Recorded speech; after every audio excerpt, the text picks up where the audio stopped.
Kita niya naman, madilim pa. Galing kaming Gimikanchor. So we're on our way to Nikko. Nikko.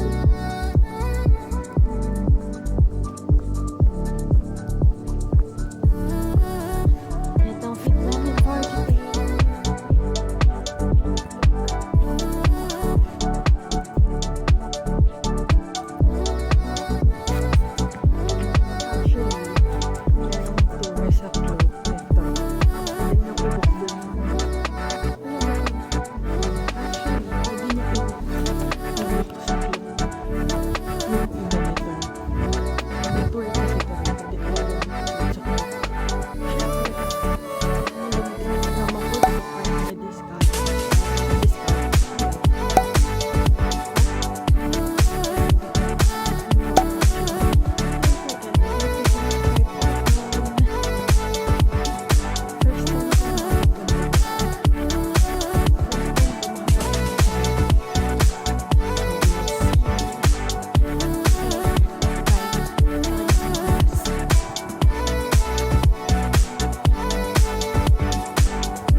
First time kong pumunta dito.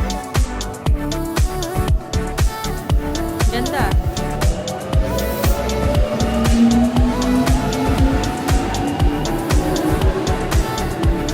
So, magka-car na kami. Papuntang Nikko. Lolabet Belta. Belt.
So mga beshi, yan daw yung tinitira ni Lola Beth ngayon.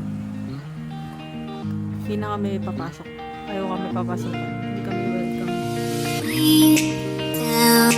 Don't be afraid. Down, down. Down. Don't be afraid. Down, down. Down, down. To me, I want you to myself. I let you down, want you to me.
Ang lamig. Don't be afraid. Down, down. Down. Don't be afraid. Down, down. Down, down. Want you to me. I want you to myself. I let you down, down. Want you to me. I want you to move.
Premium outlet. Magbabas na kami going back to Shinjuku.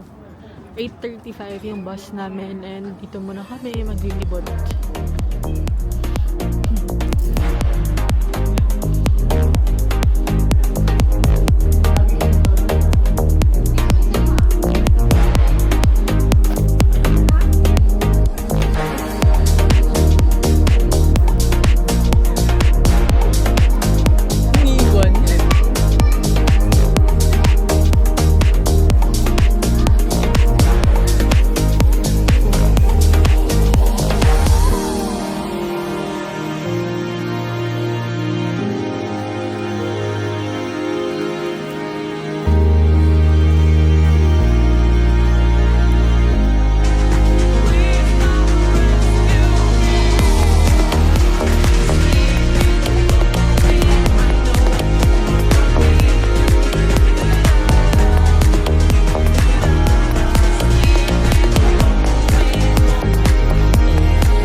Thinking of visiting Nikko? Hey beshies! It's me again, Samantha. Let me take you through our adventure, where we explored stunning waterfalls, crossed historic bridges, and indulged in delicious local food. First of all, no trip is complete without food. We tried some of Nikko's specialties and everything was delicious. Nikko is one of Japan's most beautiful destinations, known for its breathtaking nature, historic temples, and scenic landscapes. Our first stop, the Kirufuri Falls. This is where we were surrounded by lush greenery and the sound of rushing water. It's definitely a must visit if you love nature. Guess what, beshi? Planning a hassle-free trip is easy when you book your tours on Klook. I'll show you how you can do it and the different tour options you can choose from. Just don't forget to use my code Samantha Trix Klook to get a discount on your booking. Then, we explored the city, strolling through its charming streets and soaking in the local atmosphere. While wandering around, we couldn't resist trying Nikko's famous egg tarts. They were warm, creamy, and absolutely delicious. A must-try for anyone visiting. Then after that, we walked across one of Nikko's famous bridges. The architecture and history behind it make you feel like you've stepped into another era.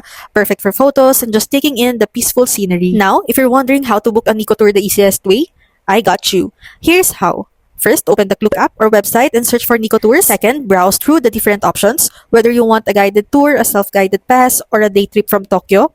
Third, select the package that fits your itinerary and budget.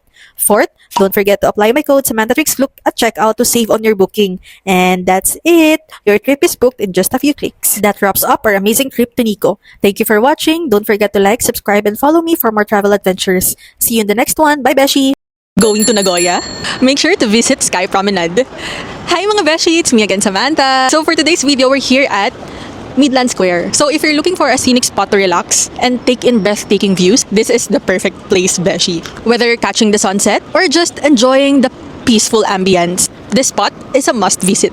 What are you waiting for? Make your trip hassle-free by booking on Klook and using my Klook promo code Samantha Trix Klook to save even more. Plan your visit now and experience Sky Promenade here in Nagoya. Let's explore! Located in Midland Square, just across Nagoya Station, Sky Promenade is the highest open-air observation deck in the Chubu region. It offers 360 views of Nagoya skyline, making it perfect for sightseeing during the day or enjoying a romantic cityscape at night. Tickets can be purchased on-site, but why line up when you can book hassle-free through Klook? Just search for Sky Promenade Nagoya, choose your preferred date, and you're all set. Tip: use my promo code Samantha Trix Klook to save on your booking. Once inside, you'll take a high-speed elevator up to the 44th to 46th floors. The moment you step out, you'll be greeted with a breathtaking open-air view of Nagoya. Unlike enclosed observation decks, Sky Promenade lets you feel the natural breeze as you admire the city from above. From here, you can spot some of Nagoya's famous landmarks. But if you ask me, the best time to visit is at night. As the sun sets, the city lights slowly come to life, creating a magical and unforgettable atmosphere. There's even music-synchronized light displays, making the experience even more special. What's nice about Sky Promenade is that it's never too crowded, beshi. So you can really take your time enjoying the view. Plus, there are plenty of spots to sit, relax, and just soak in the beauty of Nagoya from above. So, beshi, if you're planning a trip to Nagoya, don't miss this experience. Book in advance through Klook and don't forget to use my promo code Samantha Trix Klook. Bye, beshi! Want to experience what it's like to be a Japanese for a day? Hello mga beshi, it's me again, Samantha. We booked our kimono rental experience on Klook using my Klook promo code Samantha Trix Klook for an easy and hassle reservation. This experience is offered by Canon, just 1 minute away from Asakusa Station. So, let's go! Beshi, a trip to Japan isn't complete without wearing a kimono. And yes, they have options for both men and women. The shop was super easy to find, no hassle at all. The selection was amazing, from elegant and vibrant designs for women to sleek and classic styles for men. There was something for everyone. Plus, they provided obi belts, hair accessories, and tabi socks to complete the look. The staff made sure everything was styled perfectly. Then, once we picked our kimonos, the staff helped us get dressed. The process was surprisingly fast and they made sure everything fit perfectly. They also offer hairstyling services, adding accessories like floral pins and hair ornaments to complete the look. I felt like I stepped straight into a historical drama, or like a princess. Look! So beshi, if you're wondering how and where to book it, I booked this on Klook using my Klook promo code Samantha Trix Klook. they offer makeup services too. If you want to go all out, you can get a traditional or natural makeup look done by their in-house stylists. Now, for the dressing process, it was so detailed and professional. For the guys, the process was just as meticulous. The men's kimonos had a structured and relaxed fit. For us girlies, it was snug but still comfortable. Lol. Dressed in full kimono attire, we headed out to explore Sensoji Temple and the traditional streets of Asakusa. And of course, we took tons of photos. Honestly, this experience was so worth it. So again, we booked this on Klook using my promo code Samantha Trix Klook. Wanna see more of our full looks and the photo shoot? Watch for part 2. See ya on the next video.